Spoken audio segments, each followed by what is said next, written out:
Naskah drama Sidang BPU PKI pertama 29 Mei sampai 1 Juni 1945. Pada akhir tahun 1944, Jepang terdesak oleh sekutu. Karena merasa keberadaannya terancam, maka Jepang memberikan janji kemerdekaan kepada Indonesia.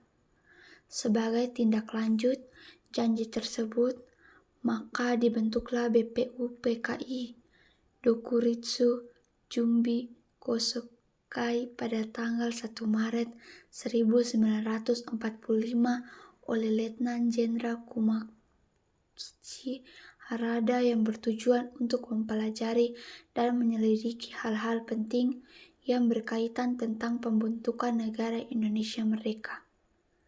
Dr. Rajiman Widodiningrat dilantik sebagai ketua dan sebagai wakilnya adalah Ichibagase Yoshio yang berasal dari Jepang dan Soroso perwakilan dari Indonesia. BPU PKI pun mengadakan sidang pertama pada tanggal 29 Mei sampai 1 Juni 1945 dengan agenda merumuskan dasar negara Indonesia Merdeka. Sidang pertama bertempat di Gedung Chuai Sangin, Gedung Pancasila yang dihadiri oleh ketua dan wakil serta anggota BPU PKI yang berjumlah 67 orang. Rajitman, Ichibagase, Soroso beserta para anggota duduk di tempat sidang yang telah tersedia. Rajitman pun selaku ketua membuka sidang BPU PKI.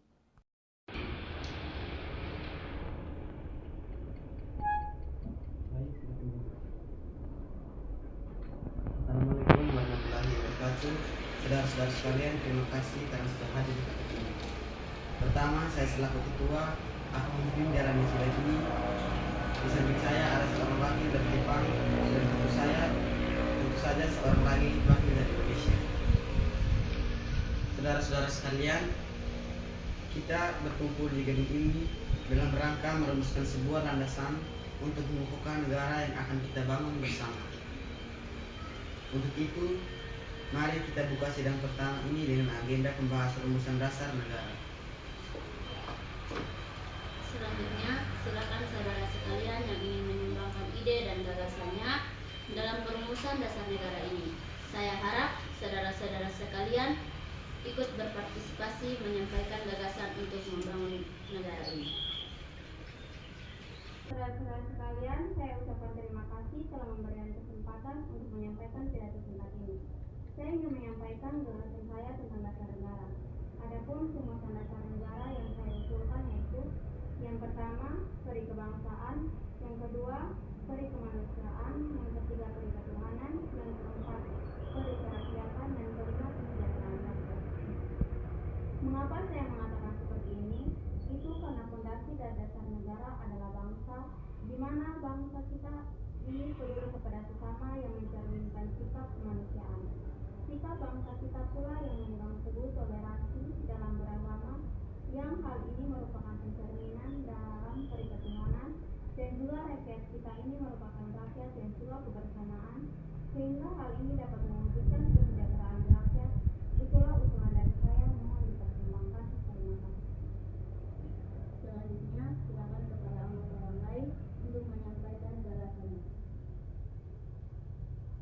Terima kasih kepada Ketua beserta Wakil yang telah memberikan saya untuk menyampaikan pandangan saya tentang dasar negara. Adapun yang saya usulkan diantaranya, yang pertama, persatuan, yang kedua, kekeluargaan, yang ketiga, keseimbangan lahir dan batin, yang keempat, musyawarah, dan kelima, keadilan rakyat. Demikian gagasan yang saya sampaikan, mohon untuk dipertimbangkan. Terima kasih. Silakan anggota lain untuk menyampaikan gagasan tentang dasar negara. Saudara-saudara sekalian, setelah memikirkan ini semalaman, saya berpendapat bahwa dasar negara kita harus berdasarkan kepada yang pertama, kebangsaan Indonesia, yang kedua, internasionalisme atau peri kemanusiaan, yang ketiga, mufakat atau demokrasi, keempat, keempat, kesejahteraan sosial, dan yang kelima, ketuhanan yang berkebudayaan.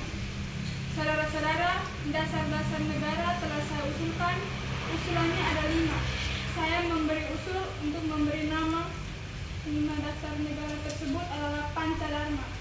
Namun, nama Pancadharma ternyata tidak tepat di sini karena dharma berarti kewajiban, sedangkan kita membicarakan dasar. Setelah mendapat saran dan petunjuk dari seorang ahli bahasa, akhirnya saya memberikan nama kelima dasar negara ini, yaitu Pancasila. Panca artinya 5 dan sila artinya asas atau dasar. Di atas 5 dasar itulah kita mendirikan negara Indonesia kekal dan abadi. Barangkali ada saudara-saudara yang tidak suka akan bilangan yang 5 itu, saya boleh peras sehingga tinggal 3 saja, disebut Trisila atau socio-nasionalisme, socio-demokratie, dan ketuhanan. Dan jika saya peras lagi menjadi 1, maka dinamakan socio-nasionalisme. Apakah saudara-saudara sekalian setuju dengan usulan saya? Silakan kemukakan pendapat Anda. Terima kasih, itulah rumusan menurut saya. Bagaimana Pak Ketua? Apakah usulan nama Pancasila atau Trisila bisa diterima? Baik, silakan kepada para hadirin anggota sidang untuk menyampaikan pendapat tentang usulan nama Pancasila yang disampaikan oleh Bapak Insinyur Soekarno. Saya selaku perwakilan dari anggota sidang menyatakan setuju dengan nama Pancasila yang disampaikan oleh Pak Insinyur Soekarno. Baik, ternyata para anggota sepakat untuk menyetujui pemberian nama dasar negara yang disebut oleh Bapak Insinyur Soekarno, yaitu Pancasila. Saya rasa usulan nama Pancasila diberikan oleh Pak Soekarno ada benarnya. Hadirin, ada beberapa hal yang akan disampaikan oleh wakil dari Jepang. Silakan Mr. Ichibamase. Ohayou gozaimasu. Selamat siang hadirin, saya menyaksikan jalannya sidang dari awal hingga akhir dan menyimak beberapa usulan yang telah disampaikan oleh para anggota sidang. Saya hanya ingin menyampaikan setuju dengan hasil rumusan tersebut yang selanjutnya akan dipertegas lagi oleh ketua sidang. Hanya itu saja yang dapat saya katakan. Terima kasih. Terima kasih kepada Mr. Ichibamase yang telah menyampaikan sambutan sebagai perwakilan dari Jepang. Saudara-saudara sekalian, tadi kita sudah menyimak pandangan tentang dasar negara yang telah disampaikan oleh Muhammad Yamin, Dr. Supomo, dan Insinyur Soekarno. Nama dasar negara pun sudah kita sepakati, yaitu Pancasila. Namun, mengenai rumusan resmi dasar negara Pancasila tersebut akan dibahas lebih lanjut oleh Panitia 9. Dengan demikian tentang sidang DPU PKI dengan agenda rumusan dasar negara kita akhiri sampai di sini.